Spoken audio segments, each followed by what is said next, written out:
सभी को नमस्कार। मैं प्रदीप कुमार आपके अपने YouTube channel Pradeep GS research centre में आपका स्वागत करता हूं, अभिनंदन करता हूं।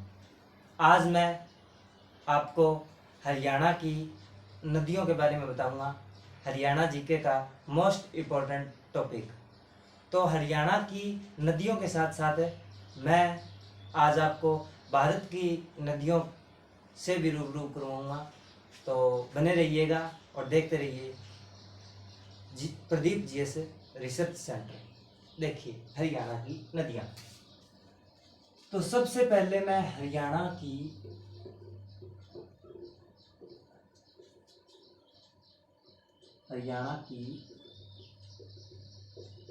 नदियों की बात करूं। हरियाणा की नदियाँ, तो हरियाणा की जो नदियां हैं उसमें हम क्या करेंगे कि हमें याद करना है। तो हम क्या करेंगे कि अध्ययन की सुविधा के अनुसार हम हरियाणा की नदियों को दो पार्टों में डिवाइड कर देंगे। तो जो हरियाणा की नदियां हैं इनको दो पार्टों में डिवाइड कर देंगे ताकि पढ़ने में आसानी हो, यानी हमें लर्न करने में आसानी हो। तो इसके लिए हम क्या काम करेंगे कि दो पार्टों में डिवाइड करेंगे। दो पार्टों में पहला पार्ट है जी उत्तर हरियाणा की नदियां और दूसरा पार्ट है जी दक्षिण हरियाणा की नदियां। तो कुछ नदियां ऐसी है जो उत्तर भारत के अंदर, उत्तर हरियाणा के अंदर आती है, और कुछ नदियां हैं जो दक्षिण हरियाणा के अंदर आती है। तो हम क्या काम करेंगे कि सबसे पहले हम उत्तर हरियाणा की नदियां पढ़ेंगे और उसके बाद में हम दक्षिण हरियाणा की नदियों के बारे में चर्चा करेंगे। तो सबसे पहले हम देख लेते हैं उत्तर हरियाणा की नदियां।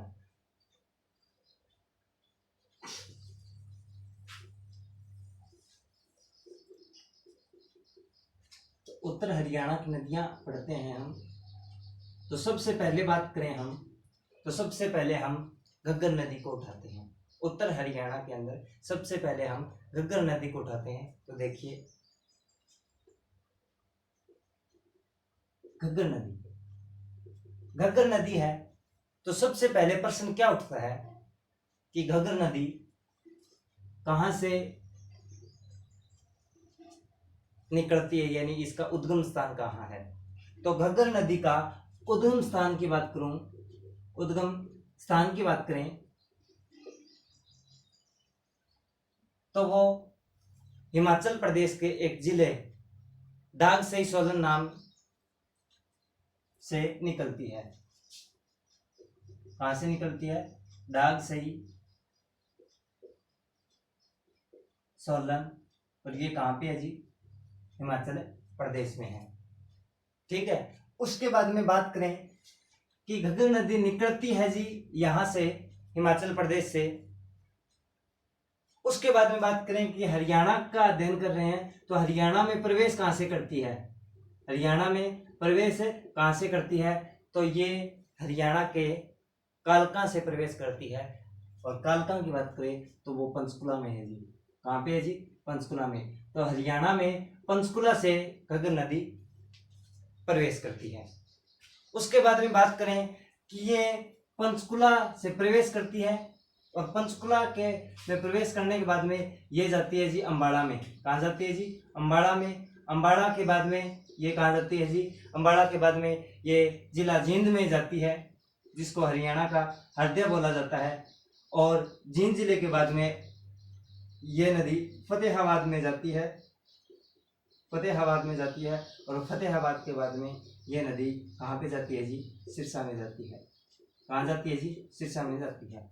तो इस प्रकार से ये नदियाँ, ये जो नदी है वो पंचकुला से प्रारंभ होकर और सिरसा में जाती है। और बात करें सिरसा के आगे की, तो सिरसा के आगे ये अलग कंट्री यानी पाकिस्तान में चली जाती है। कहाँ पे चली जाती है जी?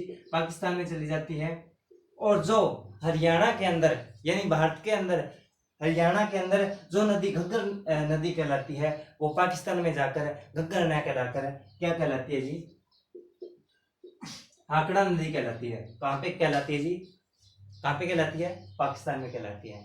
उसके बाद में बात करें हम कि जो ये पाकिस्तान में चली जाती है, तो पंचकुला से जब सिरसा की तरफ ये नदी आती है तो पंचकुला में एक बांध का निर्माण करती है। उस बांध का नाम है जी कौशल्या बांध। क्या नाम है जी?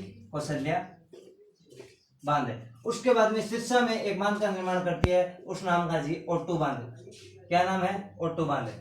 तो पंचकुला में ये नदी कौशल्या बांध बनाती है, उसके बाद में सिरसा में ये नदी ओट्टू बांध बनाती है, चली जाती है पाकिस्तान में। पाकिस्तान में घग्गर नदी कहलाकर ये नदी हाकड़ा नाम से जानी जाती है। तो ये थी जी घग्गर नदी। और घग्गर नदी की एक बात और बताऊं आपको, तो ये घग्गर नदी है, ये पंचकुला से प्रवेश करती है। और पंचकुला में एक है जी मोरनी की पहाड़ियां, एक है जी मोरनी की पहाड़ियां और एक है जी टिपरा की पहाड़ियां। एक है मोरनी की पहाड़ियां और एक है जी टिपरा की पहाड़ियां। इन दोनों को अलग करती है कौन सी नदी करती है? घग्गर नदी करती है। क्या करती है? टिपरा और मोरनी की पहाड़ियों को अलग करती है। तो ये था जी थोड़ी सी जानकारी घग्गर नदी के बारे में। इसके बाद में घग्गर नदी के बाद में हम कौन सी नदी पढ़ेंगे जी? घग्गर नदी के बाद में हम पढ़ेंगे जी दूसरी जो नदी है वो है जी सरस्वती नदी। कौन सी नदी है जी? सरस्वती नदी। कौन सी नदी है? सरस्वती नदी। सरस्वती नदी के बारे में अध्ययन करेंगे। तो सरस्वती नदी है, तो सबसे पहले प्रश्न यही उठता है कि सरस्वती नदी निकलती कहाँ से है, यानी इसका उद्गम स्थान कहाँ पे है? उद्गम स्थान कहाँ पे है? तो बात करें उद्गम स्थान की, तो सरस्वती नदी का जो उद्गम स्थान है वो है जी हर की दून पहाड़ियों से। ठीक है जी। ये कहाँ है जी? ये है जी उत्तराखंड में। कहाँ है जी? उत्तराखंड में है। सरस्वती नदी कहाँ से निकलती है? यह निकलती है जी, सरस्वती नदी उद्गम स्थान है हर की दूनी पहाड़ियां, और वो कहाँ है? उत्तराखंड में। उसके बाद में बात करें कि सरस्वती नदी के बारे में एक बात बताई जाती है कि जो सरस्वती नदी है यह नदी सबसे प्राचीन नदी है और प्राचीन समय में सबसे प्रमुख नदी हुआ करती थी सरस्वती नदी। और उसके बाद में बताया जाता है कि एक नदी और है, वो आगे पढ़ेंगे। कौन सी है जी? चोटांग नदी, जिसका नाम दूसरा नाम है जी, क्या नाम है? दृश्यदप्ती नदी। बताया जाता है कि जो चोटांग नदी है और सरस्वती नदी है इनके बीच में बसा हुआ था एचआर यानी हरियाणा। एचआर यानी हरियाणा। तो सरस्वती नदी कहाँ से निकलती है? उद्गम स्थान उत्तराखंड। उसके बाद में कि सरस्वती नदी प्रवेश कहाँ से करती है? कहाँ जी? हरियाणा में। हरियाणा में प्रवेश कहाँ करती है सरस्वती नदी? तो बात करें सरस्वती नदी की प्रवेश कहाँ से करती है, तो प्रवेश करती है जी ये यमुनानगर से।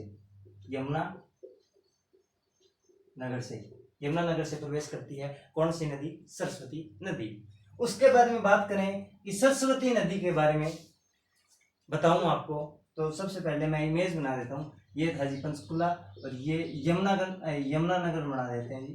यमुनानगर इमेजिनेशन के अनुसार आप मान लीजिए ये यमुनानगर है। यमुनानगर से निकलती है कौन सी नदी? सरस्वती नदी निकलती है। ठीक है जी, सरस्वती नदी होगी। और ये प्रवेश करती है यमुनानगर से, और बाद में ये नदी किस नदी में मिल जाती है? घग्गर नदी में मिल जाती है। किस नदी में मिल जाती है? घग्गर नदी में मिल जाती है। कौन सी नदी? सरस्वती नदी। ये घग्गर नदी में मिलती है। ठीक है, घग्गर नदी में मिलती है। कहाँ मिलती है जी? पंजाब में मिलती है। और पंजाब में कहाँ मिलती है जी? ये मिलती है जी संगरूर है पंजाब में, वहां सरस्वती नदी घग्गर नदी में मिल जाती है। एक बात। दूसरी बात ये कि जो सरस्वती नदी है ये किस में मिलती है? घग्गर नदी में मिलती है।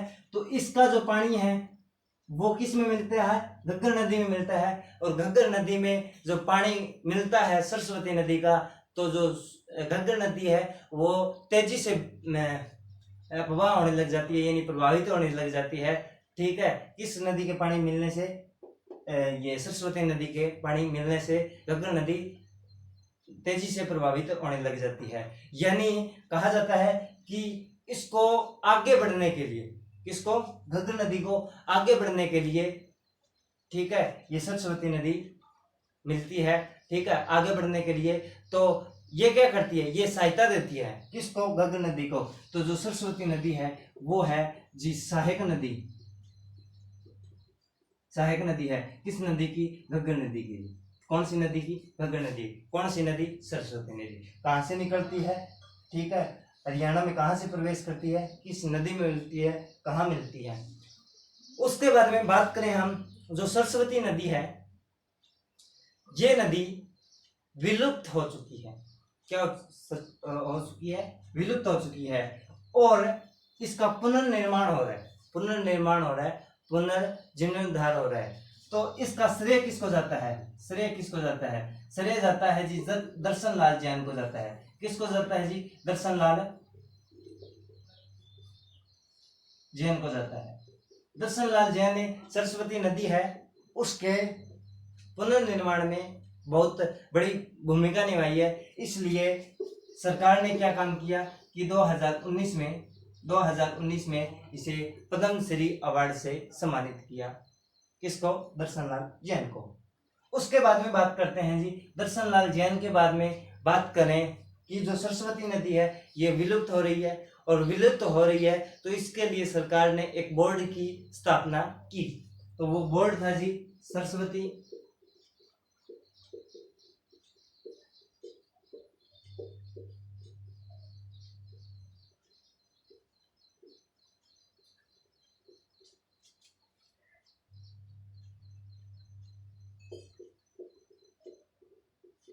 Saraswati heritage development board. ठीक है जी। पूछ लें कि इसकी स्थापना कब हुई, तो इसकी स्थापना हुई थी जी 2015 में। कब हुई थी? 2015 में। और पूछ ले कि इसका अध्यक्ष कौन है? इसका अध्यक्ष है जी सीएम। कौन है जी? इसका अध्यक्ष होता है वो सीएम होता है। और अभी वर्तमान में सीएम कौन है? श्री मनोहर लाल खट्टर हरियाणा के वर्तमान में सीएम है। उसके बाद में इसका उपाध्यक्ष पूछ ले तो उपाध्यक्ष है जी दुमन सिंह किरमच।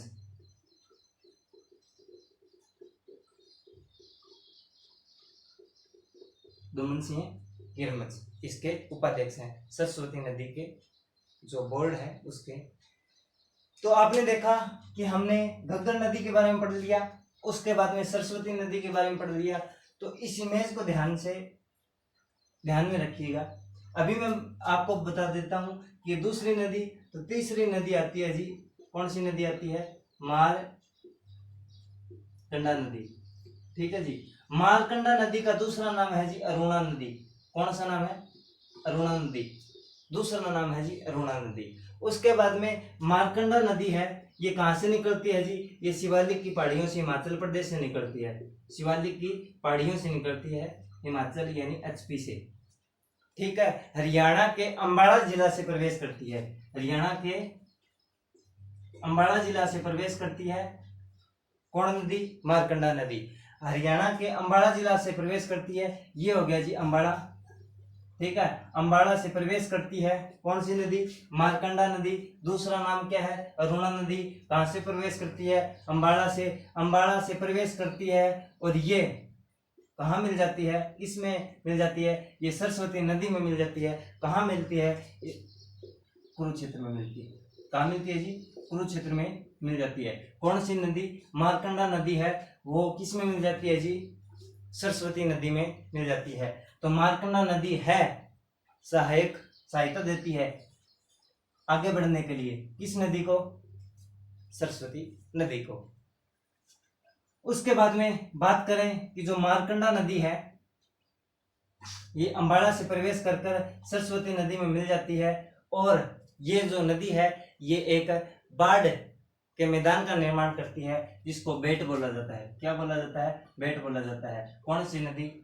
कौन सी नदी? मारकंडा नदी। ठीक है। अभी मारकंडा नदी अंबाला से प्रवेश करती है, ये बात यदि आपको याद नहीं हो तो इसके लिए ट्रिक ये है कि मारकंडा है तो कंडा के स्थान पर क्या ले लो? डंडा ले लो। तो मार डंडा किसको? आम के पेड़ को। क्या उससे नीचे पड़ेंगे? आम पड़ेंगे। तो अंबाला से मारकंडा नदी प्रवेश करती है, और कहां से? ये कुरुक्षेत्र में सरस्वती नदी में मिल जाती है। तीसरी नदी होगी जी। चौथी नदी की बात करें हम तो वो है जी टांगली नदी।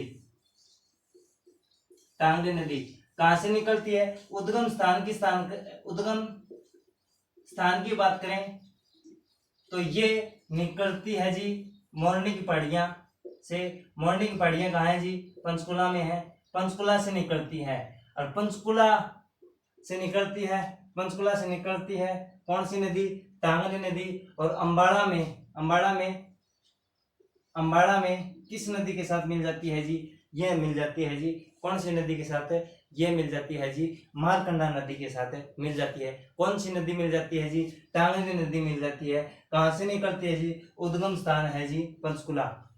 कहाँ है जी? पंचकुला। पंचकुला है मोरनी की पहाड़ियों से, और जहाँ मिलती है वो उस स्थान का नाम है जी अम्बाड़ा। अम्बाड़ा में कहाँ जी? मुलाना में। तो आशा करता हूं कि आपको 4 नदियों के बारे में बताया, और 4 नदियां हैं वो आपको समझ में आई होगी।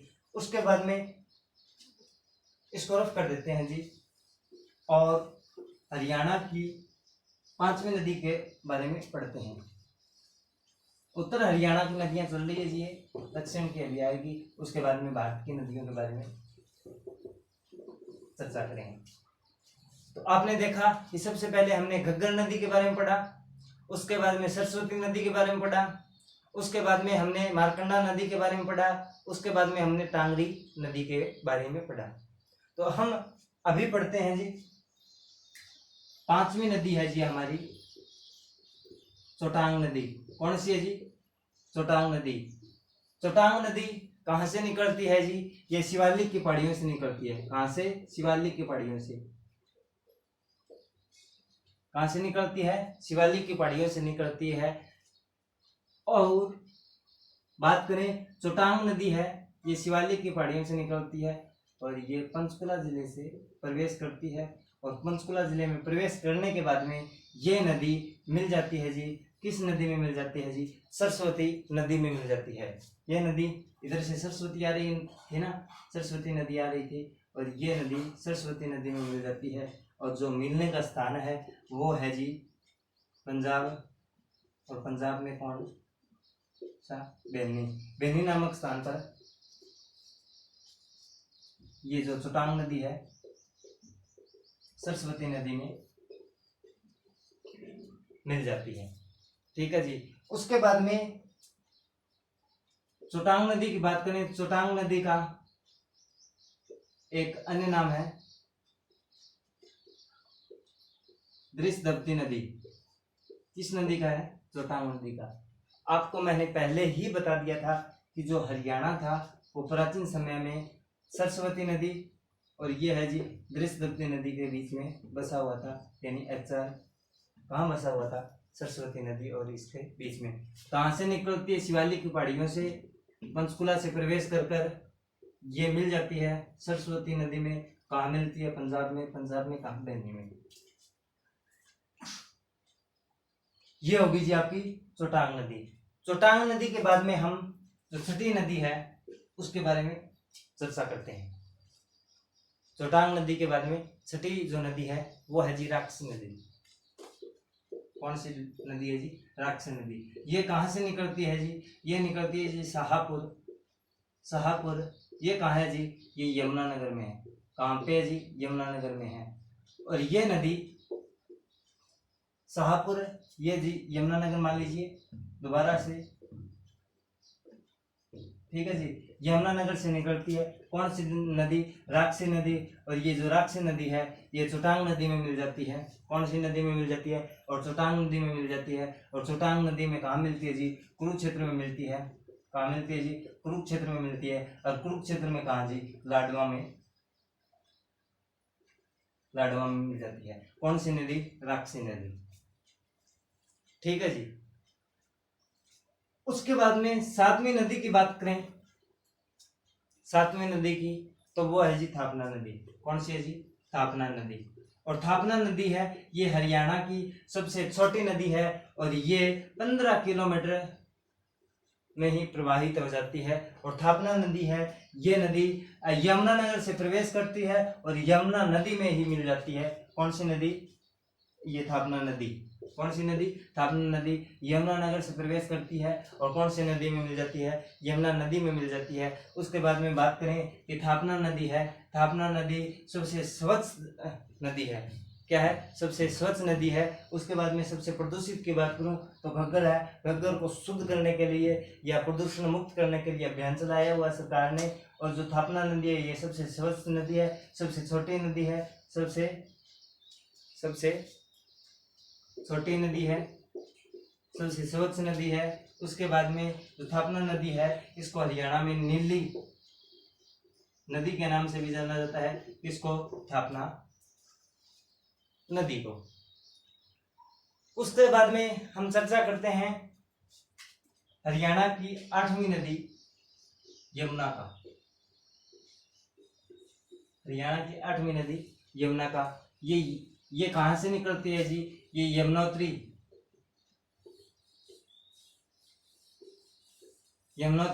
हिमनद से निकलती है। यमुनोत्री हिमनद कहाँ है जी? ये है जी उत्तराखंड में। कहाँ है जी? उत्तराखंड में है जी। ठीक है, उत्तराखंड में है। यमुना नदी है वो कहाँ से निकलती है?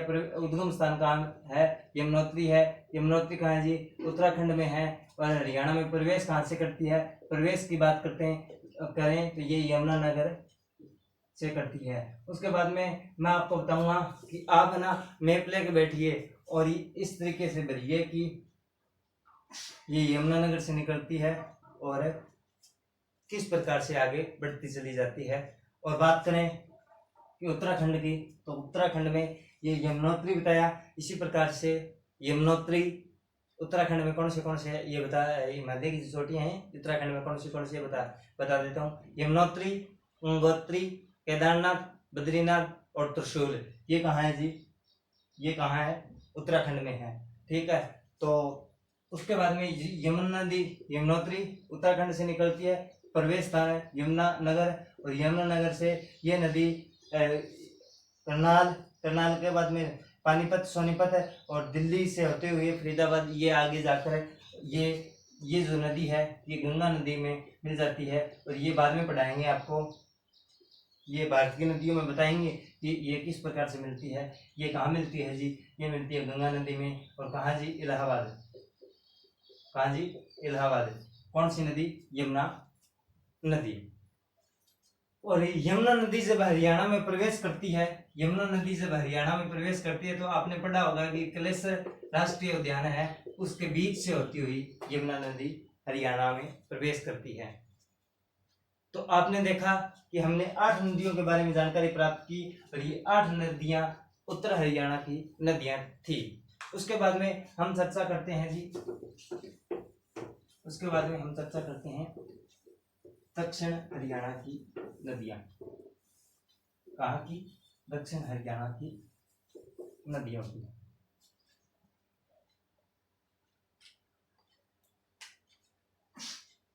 तो बात करें दक्षिण हरियाणा की नदियों की, तो सबसे पहले दक्षिण हरियाणा की नदियों का नाम लेते ही दिमाग में आता है साहिबी नदी। ये साहिबी नदी कहाँ से निकलती है जी? ये जयपुर की पहाड़ियों से निकलती है। कहाँ से? जयपुर की पहाड़ियों से निकलती है। जयपुर कहाँ है जी? राजस्थान में है। कहाँ पे है जी? राजस्थान में। साहिबी नदी जयपुर की पहाड़ियों से निकलती है और ये मान लीजिए जी रेवाड़ी। और कहाँ से प्रवेश करती है? ये रेवाड़ी जिले से प्रवेश करती है। रेवाड़ी जिले में प्रवेश करने के बाद में ये नदी पटौदी से होती हुई, यानी पटौदी कहाँ है? गुरुग्राम में है। पटौदी से होती हुई नजफगढ़ नाले में मिल जाती है। यदि ये ना आए तो यमुना नदी में मिल जाती है। कौन सी नदी? साहिबी नदी। कौन सी नदी? साहिबी नदी। कहाँ से प्रवेश करती है? रेवाड़ी से। नजफगढ़ नाले से मिल जाती है और उसके बाद में कहाँ? यमुना नदी में मिल जाती है। ठीक है, उसके बाद में ये है जी दक्षिण हरियाणा की फर्स्ट नदी। दूसरी नदी की बात करें तो दूसरी नदी है जी इंदौरी नदी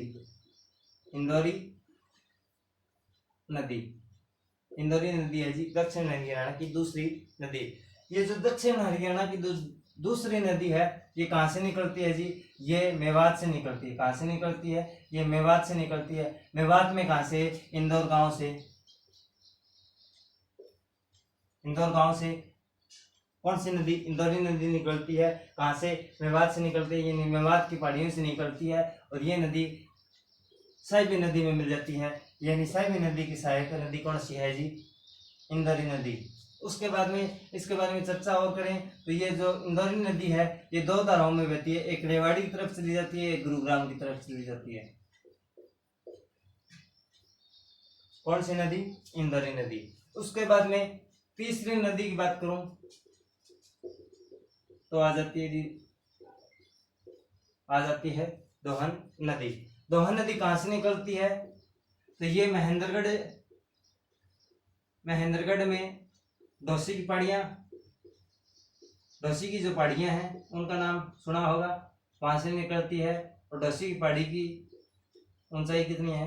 652 मीटर है, वहां से निकलती है। और ये नदी किस में मिल जाती है? कौन सी नदी? दोहन नदी। किस में मिल जाती है जी? ये मिल जाती है जी रेवाड़ी की साहिबी नदी में मिल जाती है। और दोहन नदी के बारे में एक प्राचीन कल्पना है, प्राचीन इतिहास बताता है कि जो दोहन नदी थी वो भृगु ऋषि की पत्नी थी। ये पति हो गया जी, पति हो गया, रीजनिंग का चैप्टर हो गया। भृगु ऋषि की पत्नी थी दिव्य पालिका,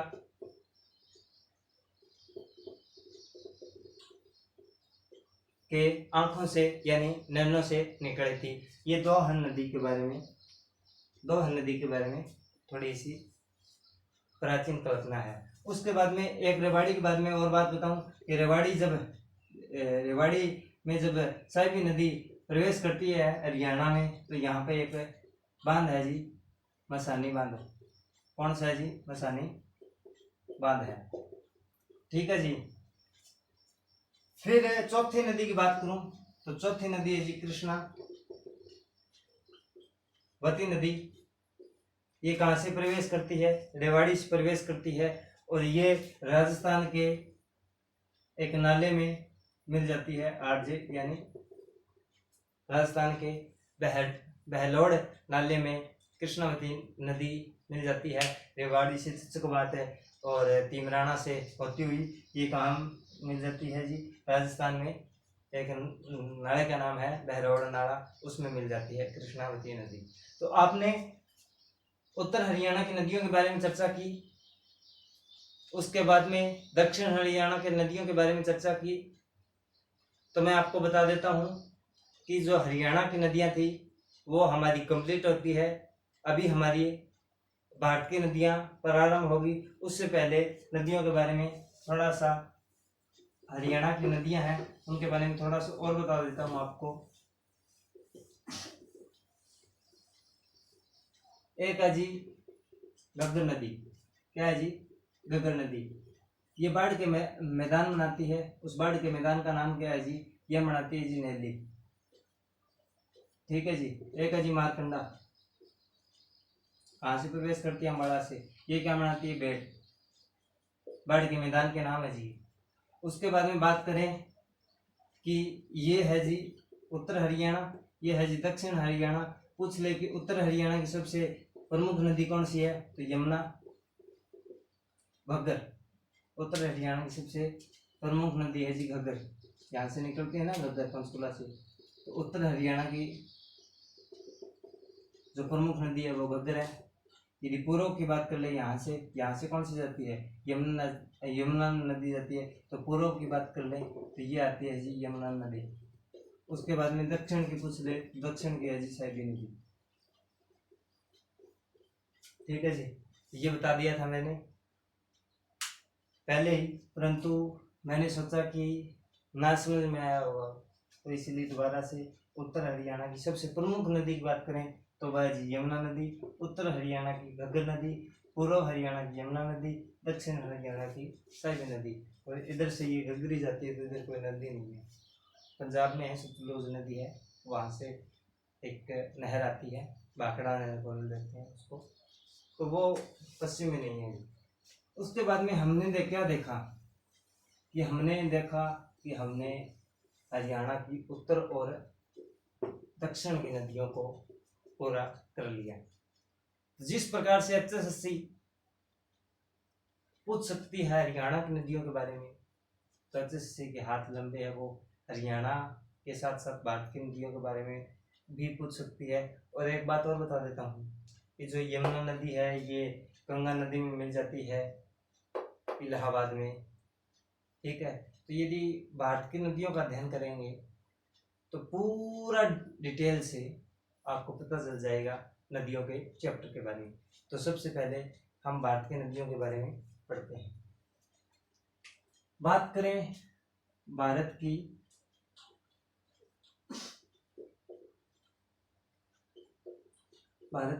नदियां, तो भारत की नदियों की बात करें तो भारत में लगभग छोटी बड़ी नदियां की संख्या 113 है, परंतु हमें इतने नहीं पढ़नी है, जो इम्पोर्टेंट है वही पढ़नी है। बात करें कि जो भारत की नदियां हैं,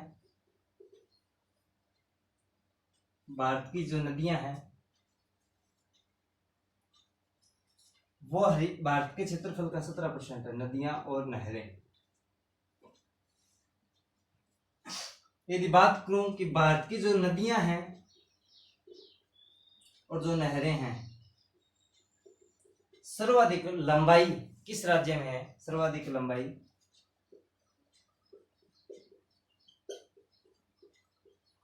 लंबाई की बात करें तो वो है जी यूपी यानी उत्तर प्रदेश।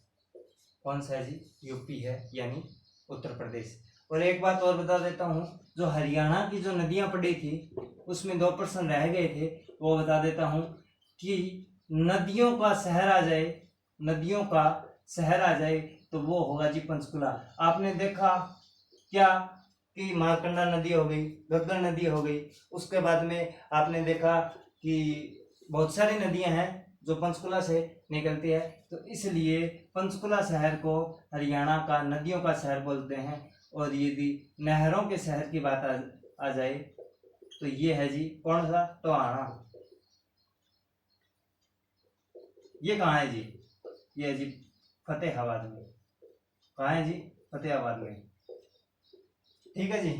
तो ये थोड़ी सी रह गई थी बातें, ये यहाँ पे आपको बता दी गई है। उसके बाद में भारत की नदियों के बारे में बात करें तो सर्वाधिक लंबाई कहाँ पे है जी? यूपी में है, उत्तर प्रदेश में है।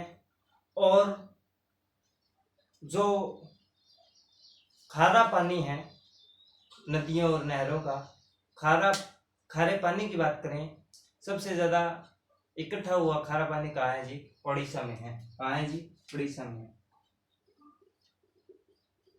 कहाँ पे है जी? उड़ीसा में है।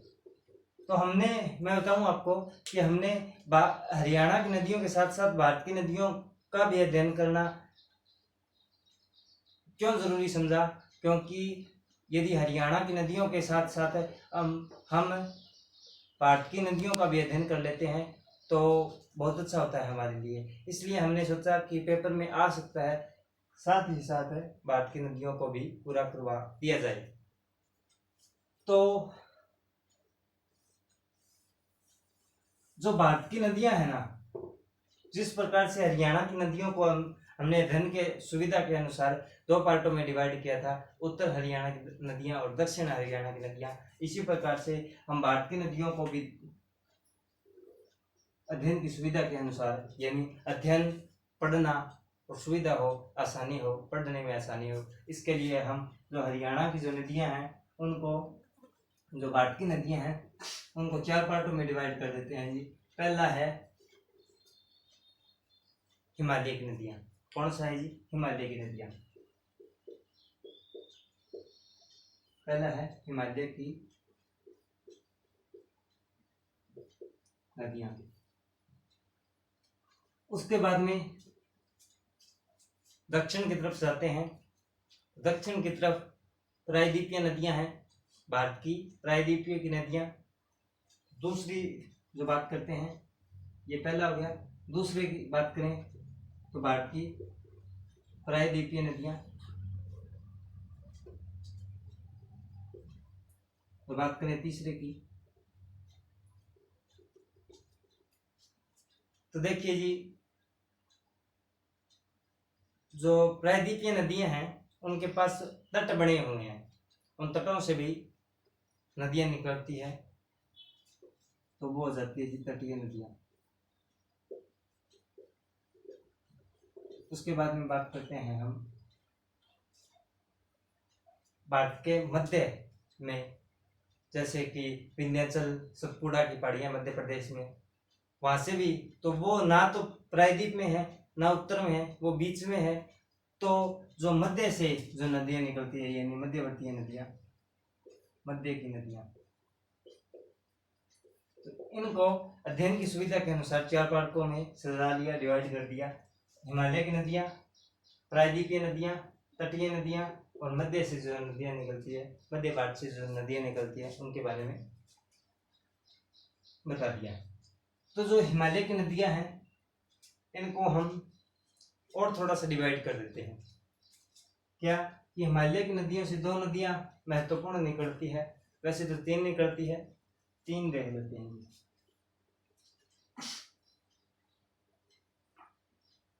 एक है जी सिंधु नदी निकलती है हिमालय से, सिंधु नदी निकलती है, और कुछ नदियां भारत की नदियां इसमें मिल जाती है, तो इसमें जल क्या होता है, प्रभावित होता है। तो सिंधु अपवाह तंत्र, उसके बाद में गंगा अपवाह तंत्र, उसके बाद में ब्रह्मपुत्र अपवाह तंत्र। ये है जी हिमालय की नदियां। क्या है जी? हिमालय की नदियां।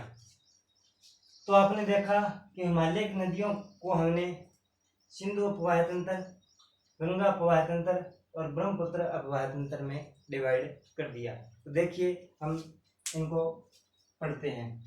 तो सबसे पहले हिमालय की जो नदियां हैं उनके बारे में पढ़ते हैं। ये आगे करवा देंगे आपको, इनको कितने पार्टों में डिवाइड करना है वो वगैरह वगैरह जो भी है वो करवा देंगे। सबसे पहले भारत में जो पार्ट डिवाइड किए उसमें हिमालय की नदियां पढ़ते हैं। हिमालय से जो नदियां निकलती हैं, हिमालय की नदियां। तो हिमालय की नदियों में सिंधु नदी की बात करें, सिंधु नदी, सिंधु जो नदी है इसकी बात करते हैं। इसमें भारत की 5 नदियां मिलेगी, पंच तंत्र। उसके बाद में सबसे पहले प्रश्न ये उठता है कि जो सिंधु नदी है ये निकलती कहाँ से है? तो ये निकलती है जी तिब्बत में एक झील है जी, मानसरोवर झील। कहाँ से?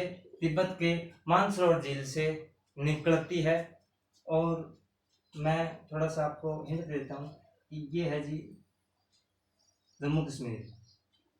ठीक है जी, जम्मू कश्मीर है। तो ये है जी यहाँ पे तिब्बत, क्या है? तिब्बत है। तिब्बत के यहाँ पे है जी मानसरोवर झील, और उससे निकलती है और हरियाणा वो भारत में प्रवेश कर जाती है। तो भारत में प्रवेश करती है तो कहाँ करती है? जम्मू एंड कश्मीर में करती है। मानसरोवर झील से लेकर, और जब ये भारत में प्रवेश करती है तो ये 320 किलोमीटर की दूरी तय कर लेती है। उसके बाद में भारत में ये नदी 1114 किलोमीटर की दूरी तय करती है, और टोटल दूरी की बात करें तो 2880 किलोमीटर की दूरी तय करती है। कौन सी नदी? सिंधु नदी। तो मैंने बताया आपको कि मानसरोवर झील से निकलती है और भारत के जम्मू कश्मीर से होती हुई ये नदी पाकिस्तान में चली जाती है, और पाकिस्तान में जाने के बाद में ये नदी अरब जो सागर है उसमें गिर जाती है। कौन सी नदी? सिंधु नदी। ठीक है जी। उसके बाद में बात करें हम कि सिंधु नदी है तो जम्मू कश्मीर से कुछ नदियां हैं, भारत की नदियां हैं, वो सिंधु नदी में मिलती है। तो कौन कौन सी नदी है? तो 5 नदियां हैं जी, देख लेते हैं 5 नदियों के बारे में। तो सबसे पहली नदी है जी रावी नदी।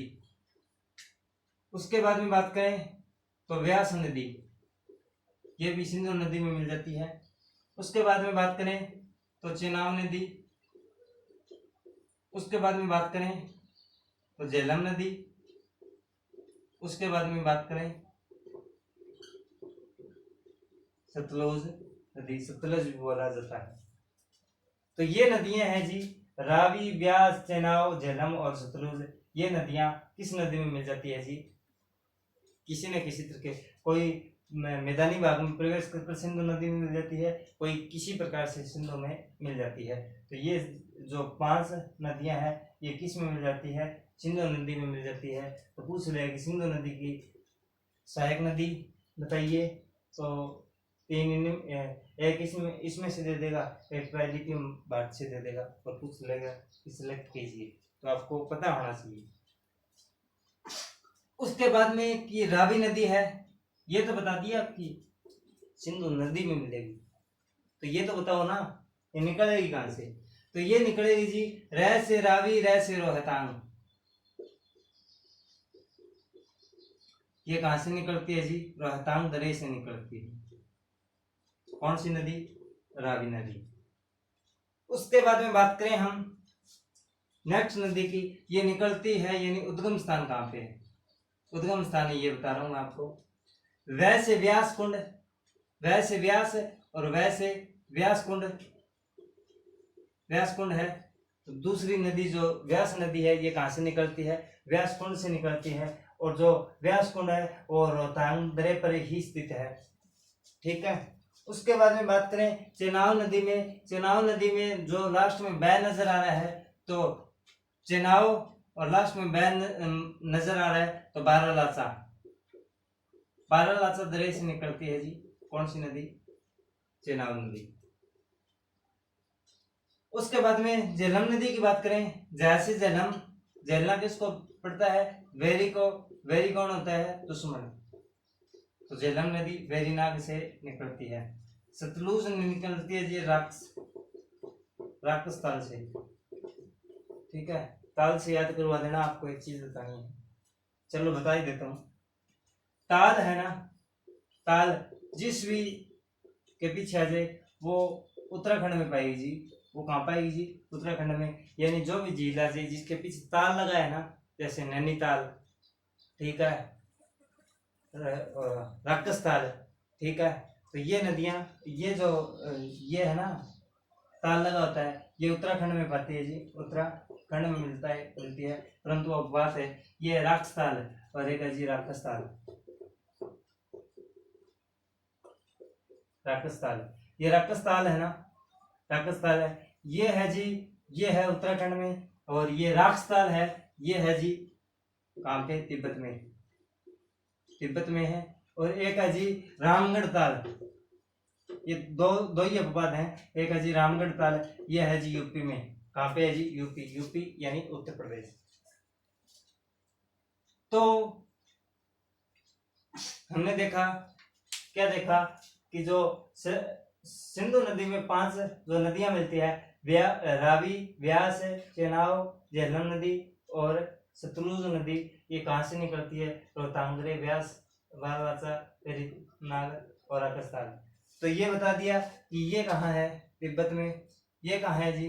जम्मू कश्मीर में। और एक बात और बता देता हूँ कि जो नाग जिस भी पीछे लगा होगा, जिस भी झील के पीछे लगा होगा, वो झील हमेशा कहाँ पे मिलेगी?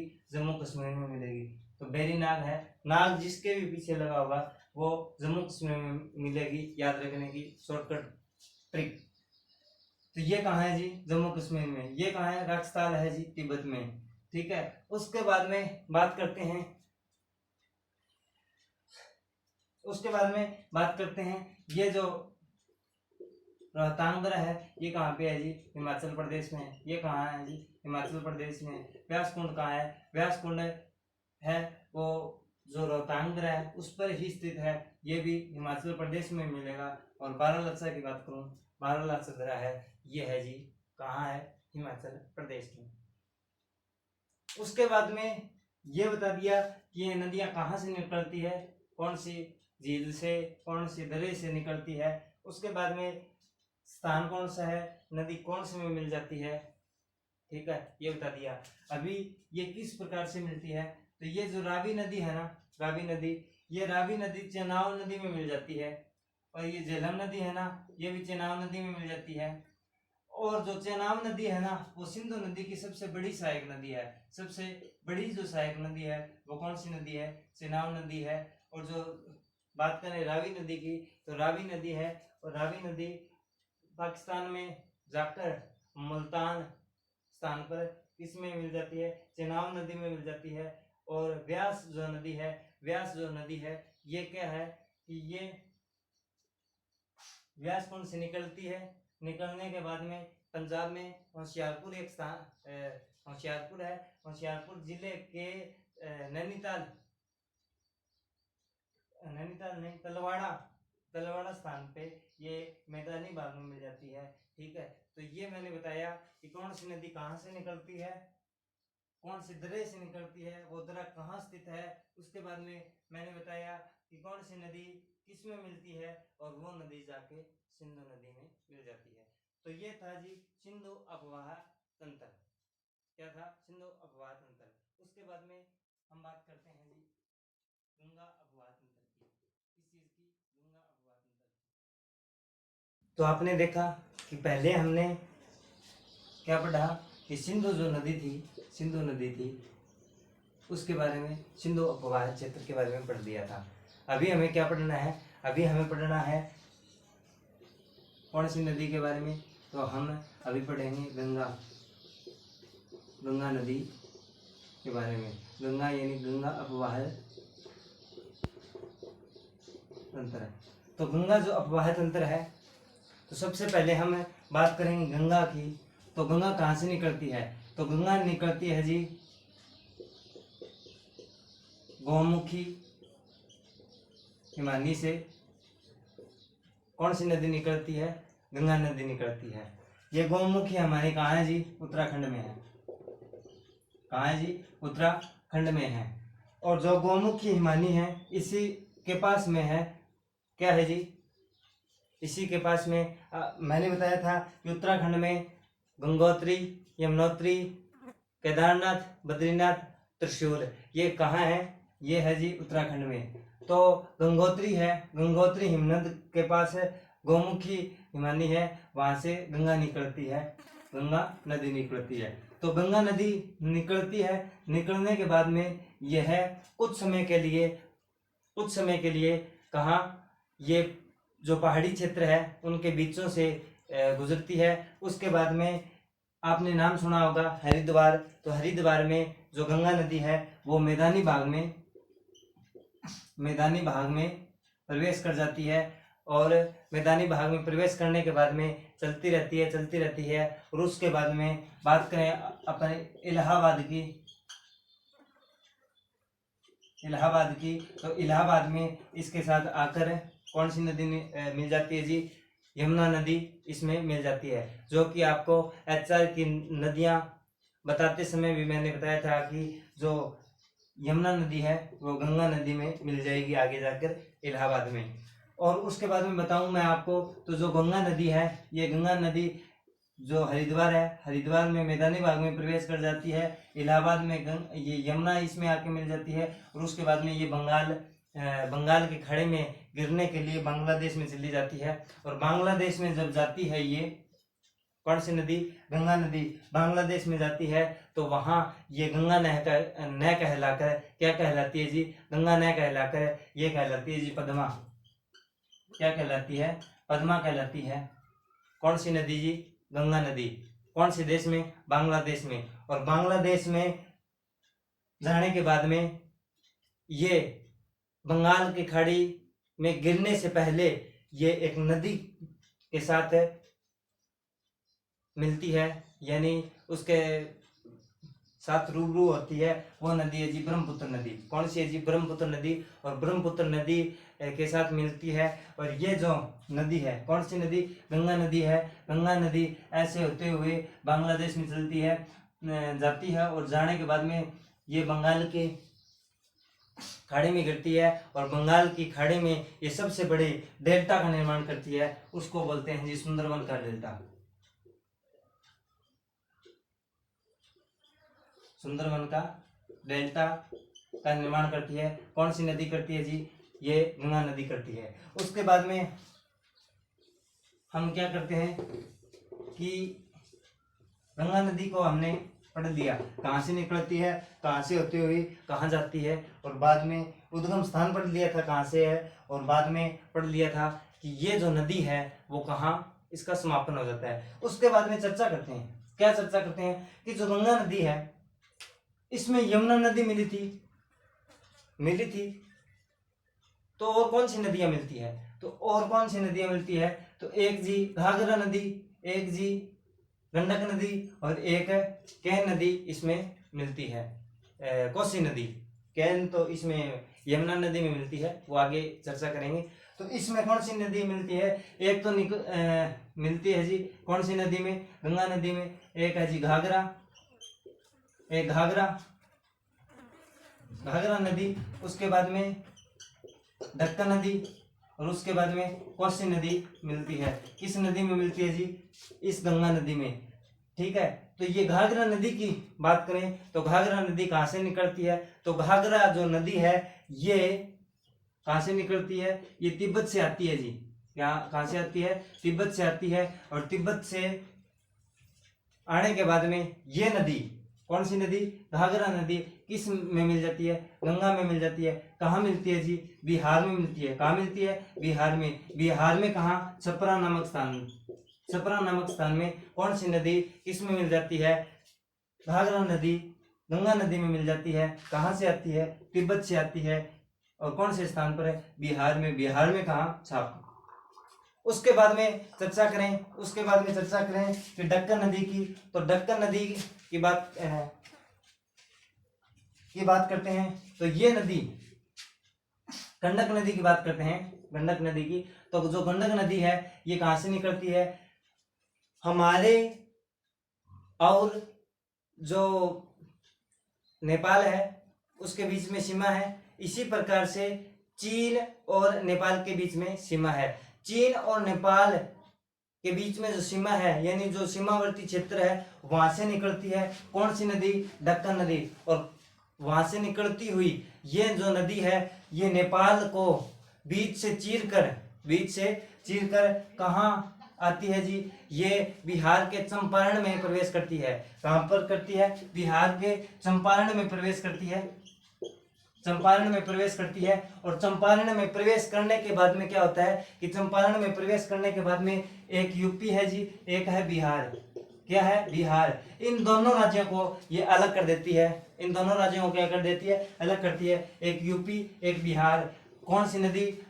गंडक नदी क्या करती है? अलग करती है। ठीक है, यूपी और बिहार को क्या कर देती है? अलग कर देती है। और उसके बाद में ये पटना है, कहाँ है? बिहार में। बिहार में जो पटना है उसके समीप किस नदी में मिल जाती है जी?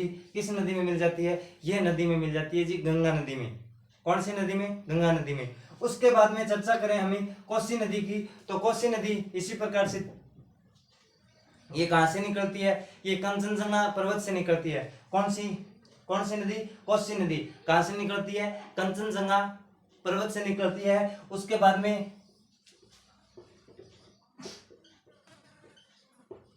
कंचनजंगा पर्वत से निकलती है। उसके बाद में जो कोसी नदी है ये नदी बिहार में आती है, और कौन सी नदी में मिल जाती है? गंगा नदी में मिल जाती है। ये है जी गंगा नदी। और कहाँ मिल गई?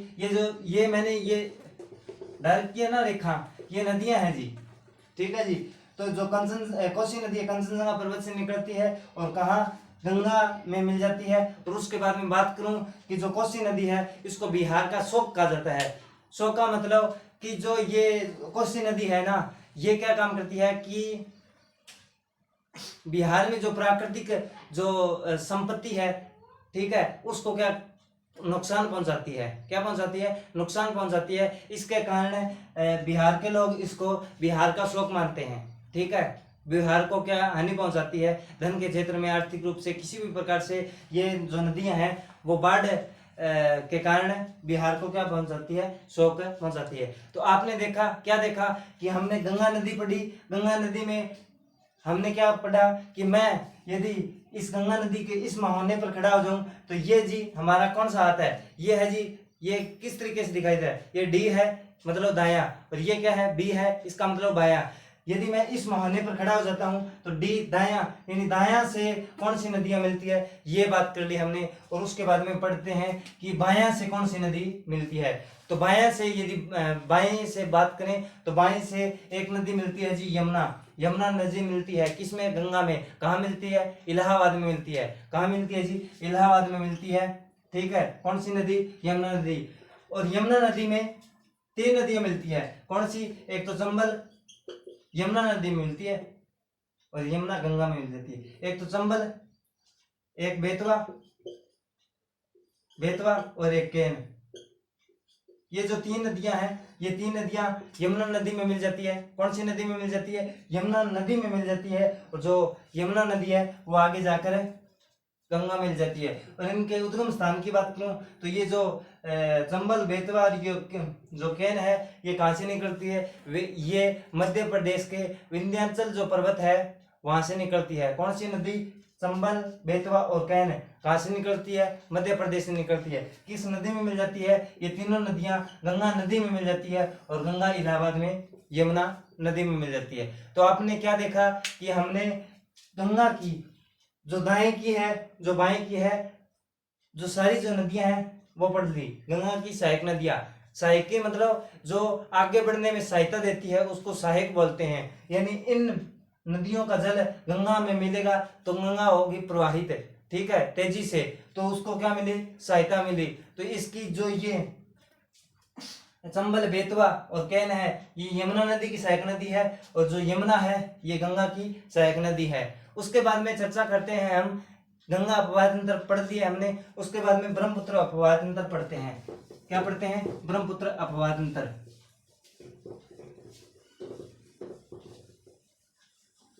तो देखिए, ब्रह्मपुत्र अपवाह तंत्र। तो आपने देखा कि ब्रह्मपुत्र सिंधु अपवाद तंत्र, उसके बाद में क्या पढ़ा, सिंधु के बाद में गंगा अपवाद तंत्र, अभी ब्रह्मपुत्र अपवाद तंत्र पढ़ते हैं।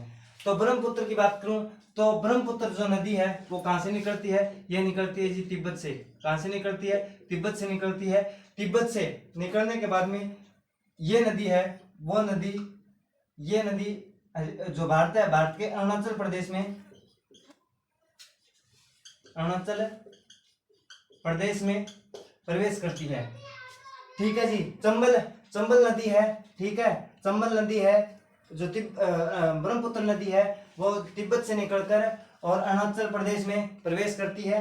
कहाँ, अरुणाचल प्रदेश में प्रवेश करती है, और तिब्बत से लेकर अरुणाचल तक प्रवेश करने तक इसको ब्रह्मपुत्र नहीं कहा जाता है, इसको सांगपो कहा जाता है। क्या बोलता है, सांगपो बोला जाता है। क्या बोलता है, क्या बोला जाता है, सांगपो बोला जाता है। उसके बाद में चर्चा करें कि जो ये अरुणाचल प्रदेश है इसमें प्रवेश कर दी कौन सी, ब्रह्मपुत्र नदी, क्या बोला जाता है, सांगपो बोला जाता है। उसके बाद में जो अरुणाचल प्रदेश में प्रवेश करने के बाद में ये अरुणाचल प्रदेश में जब प्रवेश करती है तो यहाँ इसको दिहांग बोला जाता है। क्या बोला जाता है, दिहांग बोला जाता है। जब ये जो नदी है, कौन सी नदी, सांगपो नदी यानी दिहांग नदी, ये जब असम की घाटी में प्रवेश करती है, किसमें, असम की घाटी में प्रवेश करती है, तो ये नदी ब्रह्मपुत्र कहलाती है। क्या कहलाती है जी, ब्रह्मपुत्र कहलाती है।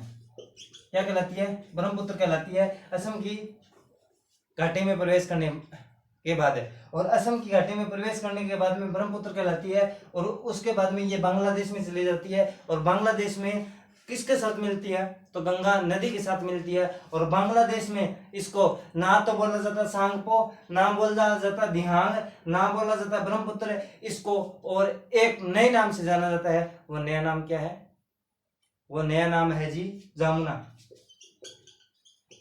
जमुना नाम से जाना जाता है किसको, ब्रह्मपुत्र नदी को। तो उसके बाद में पूछ ले कि सांगपो दिहांग ब्रह्मपुत्र और जमुना क्या है, तो ये ब्रह्मपुत्र नदी है, एक चीज है। उसके बाद में ब्रह्मपुत्र नदी की बात करें तो ब्रह्मपुत्र नदी को असम में क्या बोला जाता है, असम में इसको बोला जाता है जी लाल नदी। क्या बोला जाता है, लाल नदी। क्यों असम भारत में बोला जाता है जी, ठीक है। क्यों बोला जाता है, क्योंकि जो असम है, असम में जब प्रवेश करती है तो असम में मिट्टी क्या है जी, लाल है। और जब ये मिट्टी प्रवेश करती है ये जो नदी है प्रवेश करती है असम में, तो ये जो लाल मिट्टी है इसके जल में समाहित हो जाती है। समाहित होने के बाद में क्या होता है कि जो ये जल है, कौन सा जल है, किस नदी का जल, ये सांगपो दिहांग यानी जो ब्रह्मपुत्र नदी का जल है वो कैसा हो जाता है, लाल हो जाता है, जिसके कारण इसको लाल नदी के नाम से जाना जाता है। किस नदी को, ब्रह्मपुत्र नदी को। कहाँ कहाँ क्या क्या नाम है ये आपको मैंने बता ही दिया।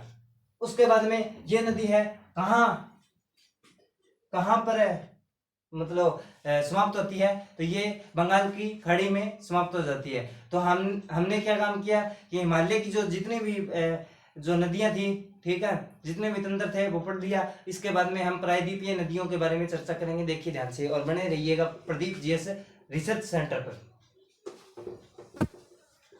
प्रायद्वीपीय नदियों की बात करें, प्रायद्वीपीय नदियों की बात करें, प्रायद्वीपीय नदियों की बात करें तो प्रायद्वीपीय नदी, प्रायद्वीपीय का मतलब जो दक्षिण का भारत है वो प्रायद्वीपीय भारत कहलाता है, ठीक है। दक्षिण का भारत क्या कहलाता है, प्रायद्वीपीय भारत कहलाता है। जो प्रायद्वीपीय भारत है, ठीक है, उसमें क्या है, सारी की सारी नदियां, 3 नदियों को छोड़कर सारी की जितनी भी नदियां हैं वो क्या करती है, पश्चिम से और पूर्व की ओर प्रवाहित होती है। कहाँ, पश्चिम से पूर्व की ओर प्रवाहित होती है, ठीक है। पश्चिम से कौन सी ओर, पूर्व की ओर प्रवाहित होती है।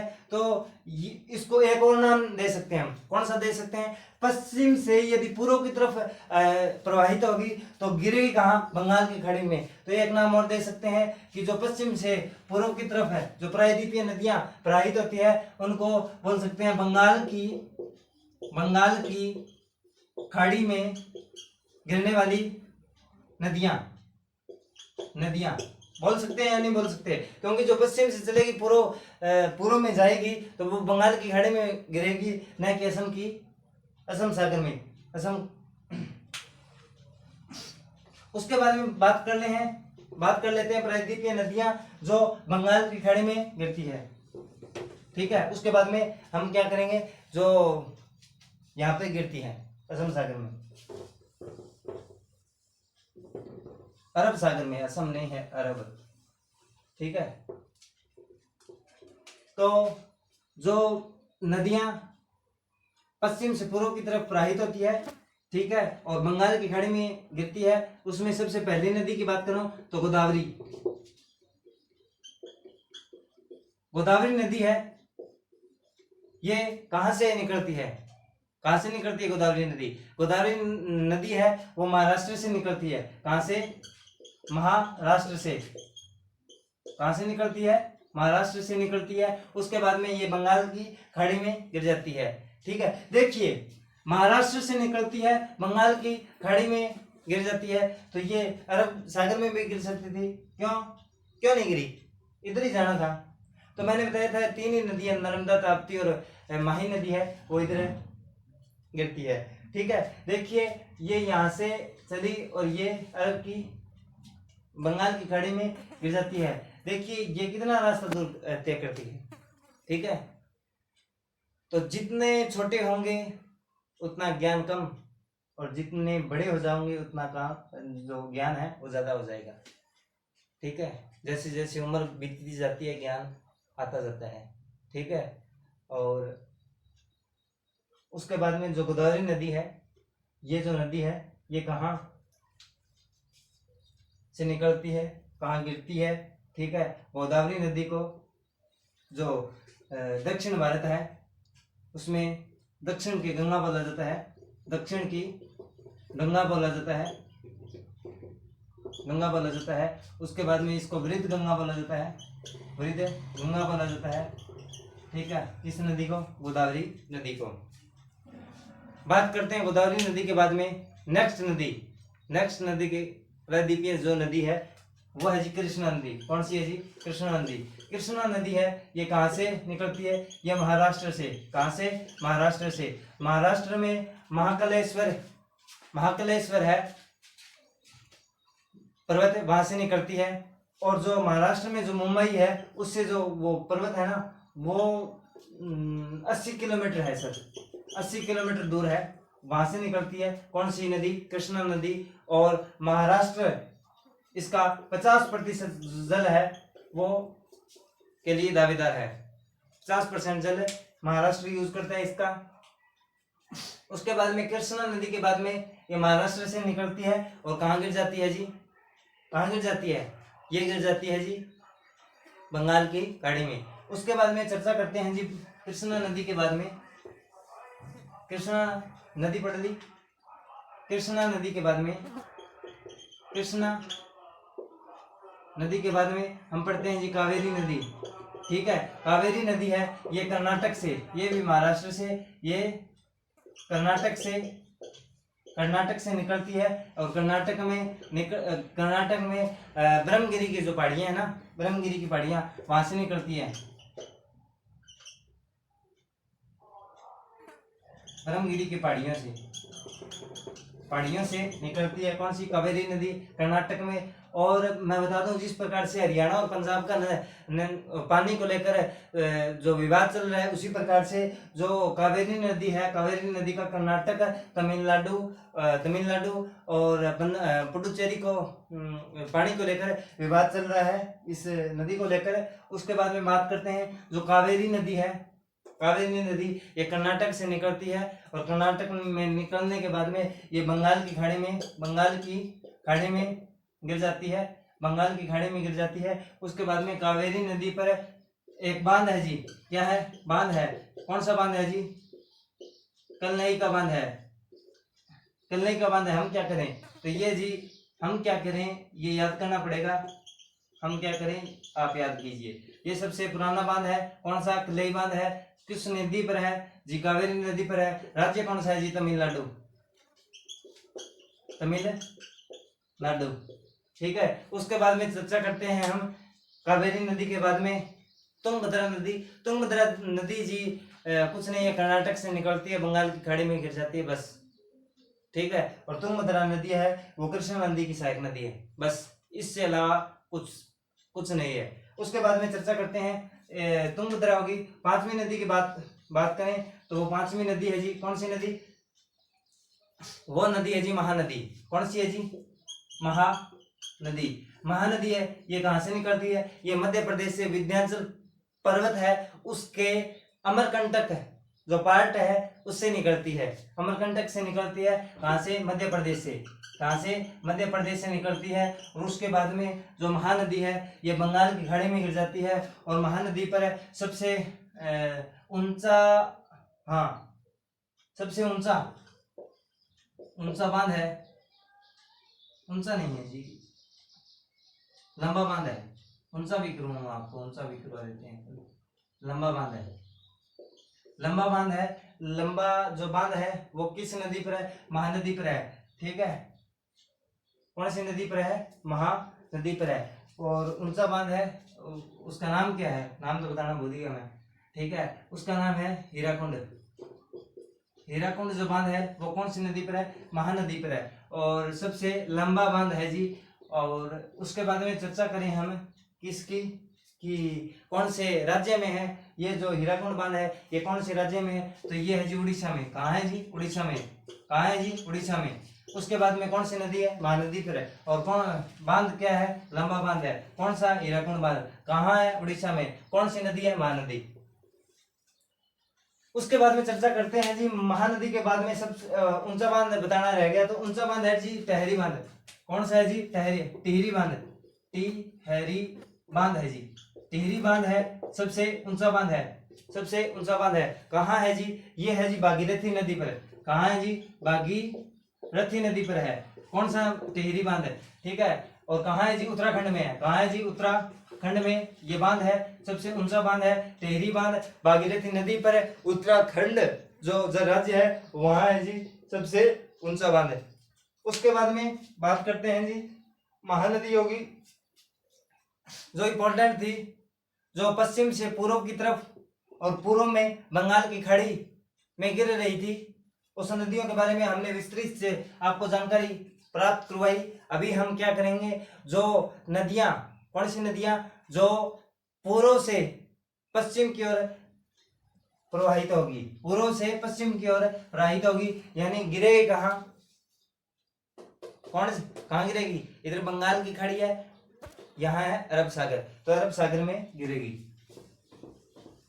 तो हम पढ़ लेते हैं जी, अरब सागर में गिरने वाली नदियां, अरब सागर में गिरने वाली नदियां।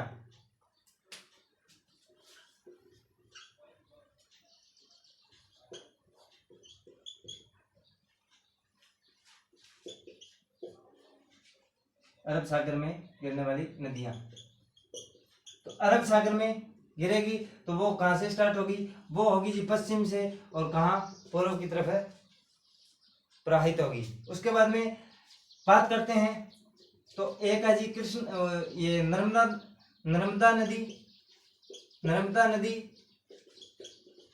एक है जी ताप्ती नदी, एक है जी माही नदी। तो ये जो तीनों नदियां हैं ये मध्य प्रदेश से निकलती है।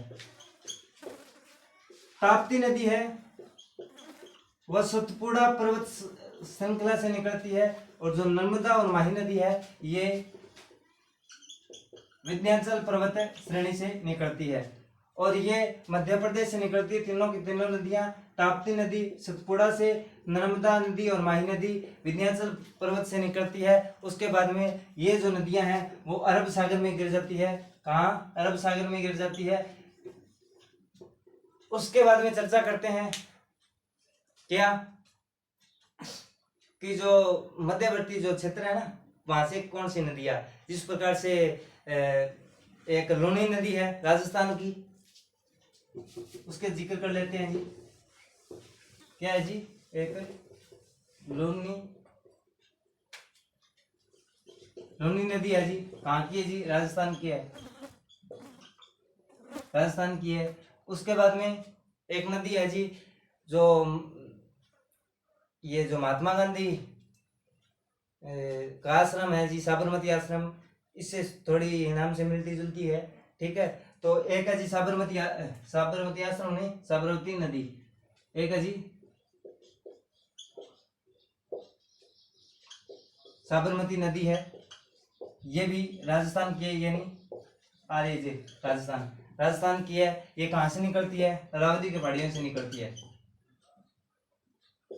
अरावली की पहाड़ियों से निकलती है, ठीक है। और ये भी नदी अरब सागर में गिर जाती है। तो आपने देखा कि हमने हरियाणा की नदियों के बारे में पढ़ा, भारत की नदियों के बारे में पढ़ा।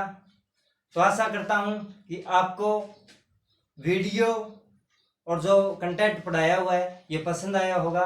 धन्यवाद। और हमारे चैनल है उसके साथ जुड़े रहिए, प्रदीप जीएस रिसर्च सेंटर। धन्यवाद।